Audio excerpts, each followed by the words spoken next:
Noah here with American Muscle, and this is the PowerStop Z23 Evolution Sport Brake Rotor Pad and Caliper Kit for the front and rear of the 2012 to 2020 Charger all-wheel drive SXT, Daytona, GT, and RT with the dual piston front calipers, and the 2013 to 2017 all-wheel drive Charger SE with the dual piston front calipers. Now this kit is going to be perfect for someone who's looking to upgrade their full braking setup for something that bites a lot better, all while looking for a red caliper without having to break out the paint cans. So these are upgraded pads, rotors, and pre-painted calipers, all for 4 corners in one kit. Now this kit is designed to increase the stopping power of your Charger, and this set is going to work great as a full 4-corner all-around upgrade, and this is just about as simple as a brake upgrade gets. Plus, this is more than a performance upgrade. I'd even consider it a cosmetic upgrade because the calipers come pre-painted red. Take it from me, painting calipers can really suck sometimes, and it takes forever, and it doesn't turn out great if your prep work isn't spot on, so buying a kit that they come pre-painted in is a great option. Now the rotors here are drilled and slotted, and you get these high quality shims included with the kit as well, so that your braking is silent. Nobody likes loud brakes. And then finally, in those shims are going to sit some upgraded low dust pads. They're going to keep your wheels clean and give you a little bit better bite. We're looking at one-piece rotors that are made from G3000 zinc-plated steel. Now these guys are balanced from the factory, so you're not going to get any weird vibration, any brake noise, or any uneven wear. They aren't going to rust at the hub and look nasty either because they're all finished in a zinc coating. Now the brake pads are made from a carbon fiber infused ceramic compound, which is going to provide some serious stopping power and also resist brake fade. Your wheels, like I said earlier, aren't going to get nasty looking either because ceramic pads barely make any brake dust at all when you compare them to the stock pads. Now these calipers are all made from cast iron, and the paint is actually powder coat, which makes a thick and hard shell around the caliper and actually gets baked to cure. Now all in all, everything you see here is quality built, and this is a crazy deal, especially when you consider the price. The price is around $940, and in terms of bang for your buck, this kit is going to be really hard to beat when you consider that new performance rotors and pads are both included, all 4 new calipers come with, and you don't have to paint anything or mask stuff off. You don't need to spend hours scrubbing the rotors, and you don't need to spend $100 just on brake clean. Now this is a drop-in kit with everything included, so I'd say that this is a really fantastic investment to make for your Charger if you're looking for some stopping power and some aggressive style points. The difference upgraded brakes make is huge, and it's typically not much more expensive to upgrade rather than putting stock pads and rotors on. Installing this kit on your car really shouldn't be too much of a hassle for the average DIYer, but it will take a little bit of mechanical skill to get the job done. Now this kit comes in right at 2 out of 3 wrenches of difficulty, and it will take you around 4 hours to complete the full install. Now speaking of install, let's head over to the shop and get these on our Charger. The tools you'll need for this project are some brake cleaner, a clean cloth, an 18mm wrench, a 13, 18, and 21mm deep socket, a 15 and an 18mm shallow socket, a 3/8 and a 1/2 inch drive ratchet, a brake hose clamp, and a 1/2 inch breaker bar. Hi everyone, today we're installing a set of brakes on our Charger, so let's get started with the uninstall of the stock brakes first. So once you've got your vehicle properly supported on a set of jack stands or on a lift such as what we've got, next thing you're going to want to do is to put a clamp of some sort on the rubber brake hose itself. The reason for that is to keep all the brake fluid from draining out once we disconnect it from the caliper. So let's go ahead. I'm using a pair of needle nose vice grips with some rubber hose on the ends of them. That way it'll clamp the hose down without causing any damage. So let's go ahead and get this put on there so we can get that hose off. So here's the brake hose that we're going to clamp off, and then we'll disconnect it from the caliper using a 13mm socket. So we'll go ahead and put our clamp on.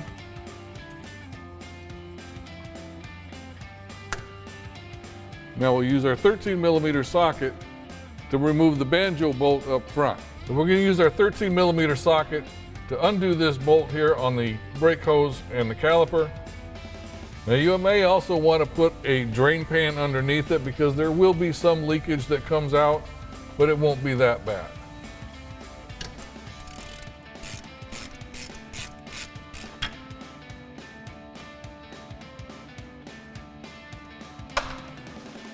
Now with the brake hose disconnected, we can go ahead and remove the caliper mounting bracket and the rotor. All right, now we've got our two caliper mounting bracket bolts, one right here at the bottom and the other one here at the top. So we're going to use a 1/2 inch breaker bar and our 18 millimeter socket to break those loose.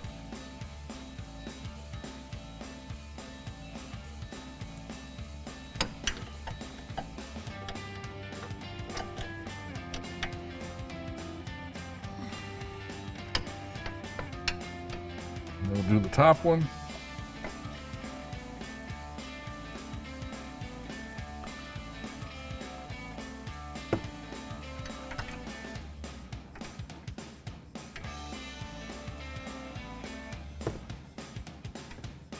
Now once you've got them broken loose, you can go ahead and use your ratchet to go ahead and finish taking them out.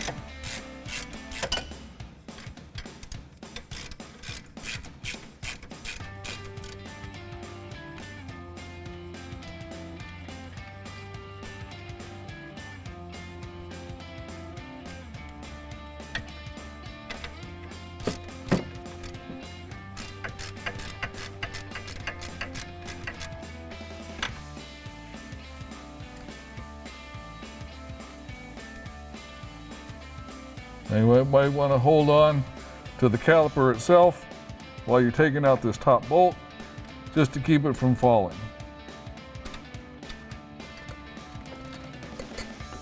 And once you've got that top bolt out, just slide your caliper away from the rotor. Now we can go ahead and grab our rotor and slide it off of the hub. And now you can repeat that process for the other side. Now we're ready to uninstall our front brakes.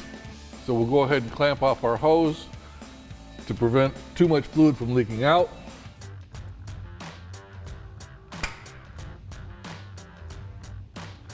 Now we'll go ahead and remove our banjo bolt here using our 13 millimeter socket.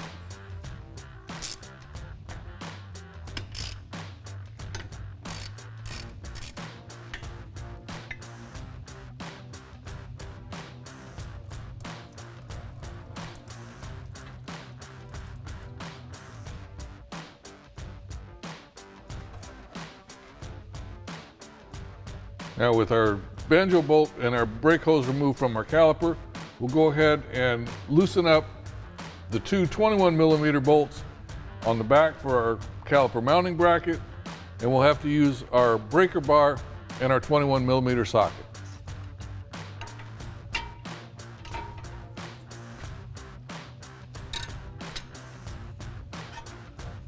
And we'll get the one on top broken loose.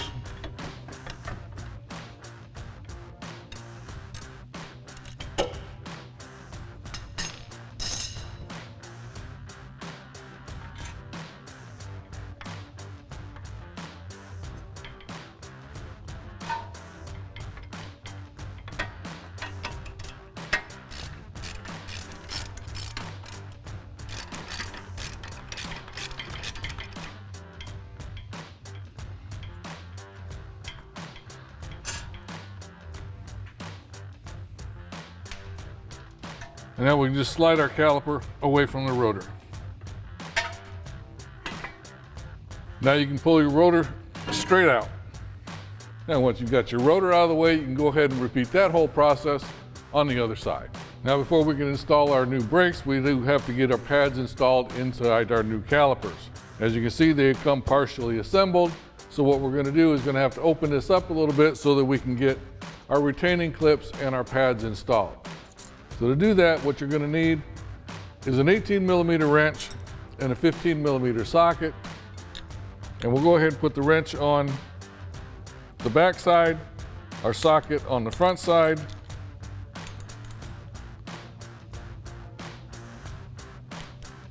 and go ahead and break that loose. And once you've got one of them loose, go ahead and take that bolt out.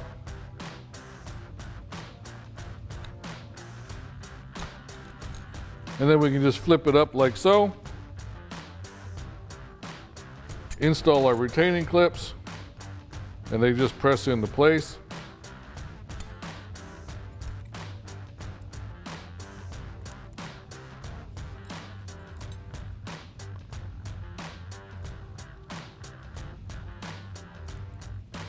Now we can go ahead and install our pads. Now before you install your pads, the kit does come with some lube that you should put on the back side of your pads here and also on the very ends on these little tabs here. This will help things work a little smoother and keep your noise down. Now since we're not adding this to our vehicle permanently, we're not going to actually put the lube on the pads. All right, once you've got your lube applied to the back side and to the ends, we go ahead and slip them into our caliper bracket.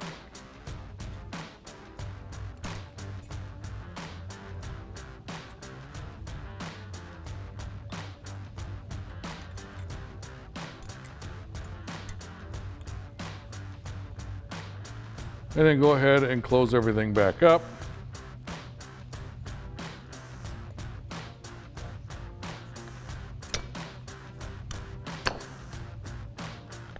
Reinstall our bolt. And then tighten it back up.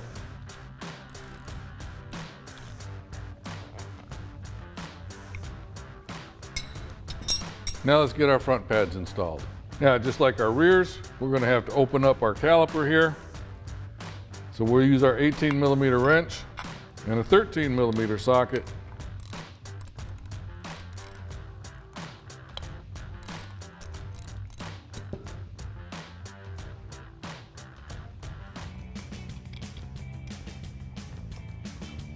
Swing that open. Install our retaining clips.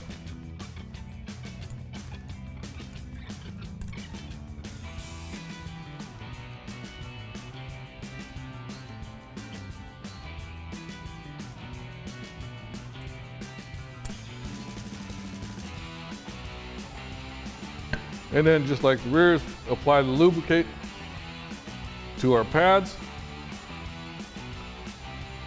and go ahead and get them installed.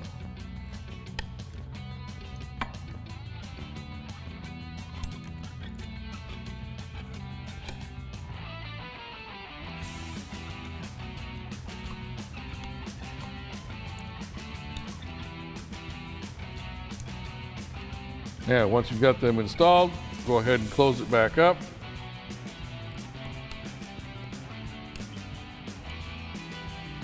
We install our bolt.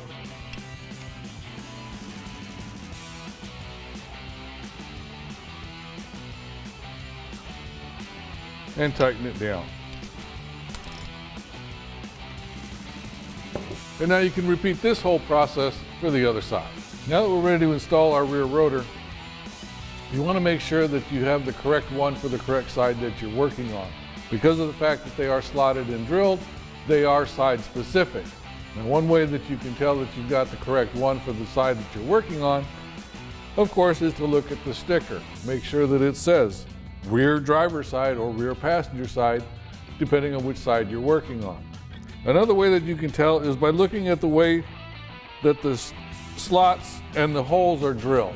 If they're starting on the inside and move towards the back of the vehicle as it goes out, then you know you've got the right one. Another way that you can tell is looking on the outer edge of the rotor here, and the very first thing you'll see listed is the part number. And the last digit on the part number will be either an L or an R. If it's an L, it's for the driver's side. If it's an R, it's for the passenger side. Now that we know that we've got the correct rotor for the correct side of the vehicle that we're on, it's highly recommended that you use some brake cleaner to go ahead and clean the contact surfaces of your rotors, just to make sure that there's nothing on there that can contaminate the pads and affect your braking abilities. So we'll go ahead and spray this down with some brake cleaner. and then wipe it down with a clean cloth.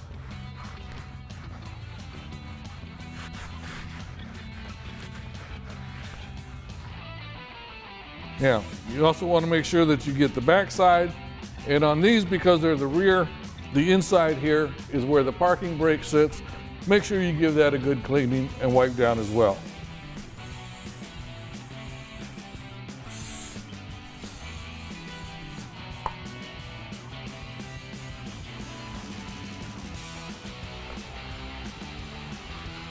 Now that we've got it clean, we can go ahead and get this installed on the vehicle. Now we'll just line up our holes on the wheel studs and slide it into place. All right, now we can go ahead and slide our pads and our caliper over the edge of our rotor and get it secured with the original hardware.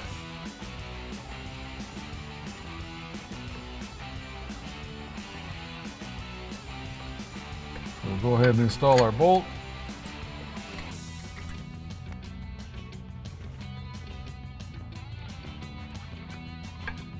And get our second one started.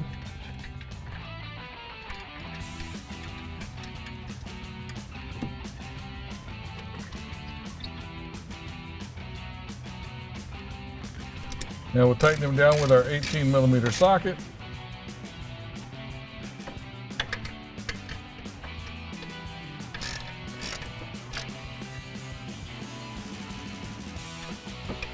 And now we can go ahead and reconnect our hose. Now before you reattach your hose, you want to make sure that the old washers that were on here have been removed. And then give it a quick spray with some brake cleaner.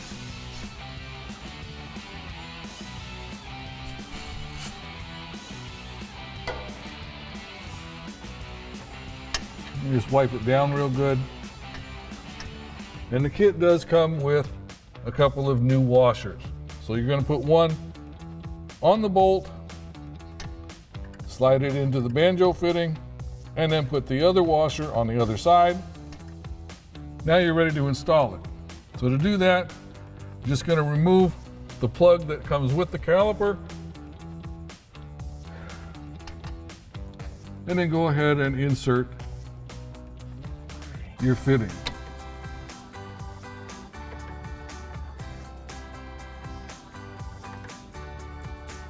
Now once you've got it started, go ahead and tighten it down, making sure that your fitting is fitting flush in the caliper, and tighten it down with your 13mm socket. Now once you've got your hose tightened up, go ahead and remove your clamp. And now you can repeat that process for the other side. Yeah, just like the rear, the fronts are side specific as well, so make sure you've got the correct rotor for the side that you're working on, and give it a quick cleaning with some brake cleaner.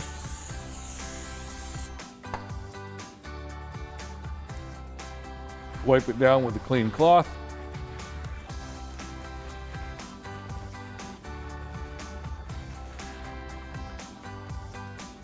Make sure you get both sides.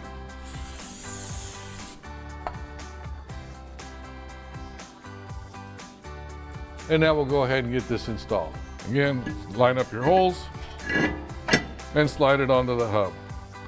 Now you can, if you like, use one of your lug nuts, put it down on the bottom, one of the bottom studs, just to hold it in place while you're putting the caliper on.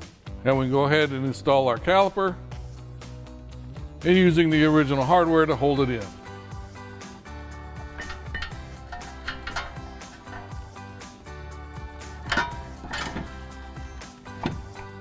We'll get our first bolt started.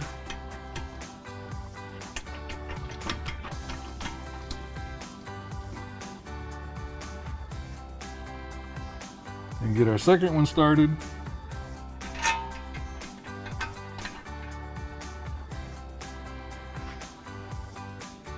And tighten it down with our 21mm socket.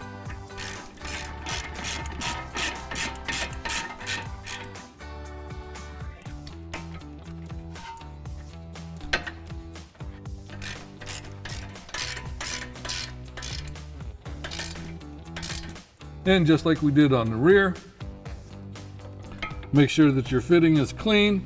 The washers from the old system are gone. Now we go ahead and insert our bolt and our washer on one side, put the washer on the other side, and go ahead and connect it to our caliper.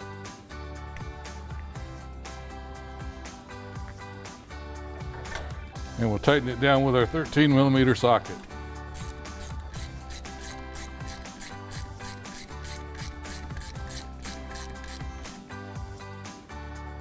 Now, once you've got that all tightened down, go ahead and remove your clamp. Now, once you've got one side installed, you can go ahead and repeat that process for the other side. Now that we've got our brakes installed on all four corners of the vehicle here, now it's time to actually bleed the brake system to remove any air that might have gotten into the system while we were replacing it. So the first thing you're going to want to do to bleed the brakes is check your brake fluid level in your master cylinder. Make sure that it's full.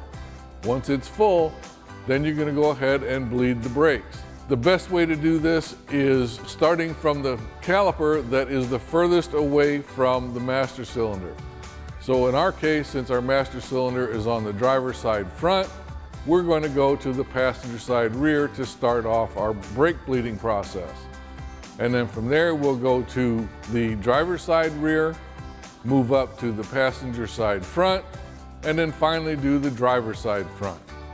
Now, in between all of these processes for each brake, you're going to want to check your brake fluid level, make sure it stays as full as possible to prevent any air from getting into the system. So now we're going to go ahead and show you the process, but as you can see, we're on the driver's side rear. Now, like I said, you do want to start on the passenger side rear, but for ease of showing you how to do this, we're going to show you how to do this on the driver's side rear. So let's go ahead and get started.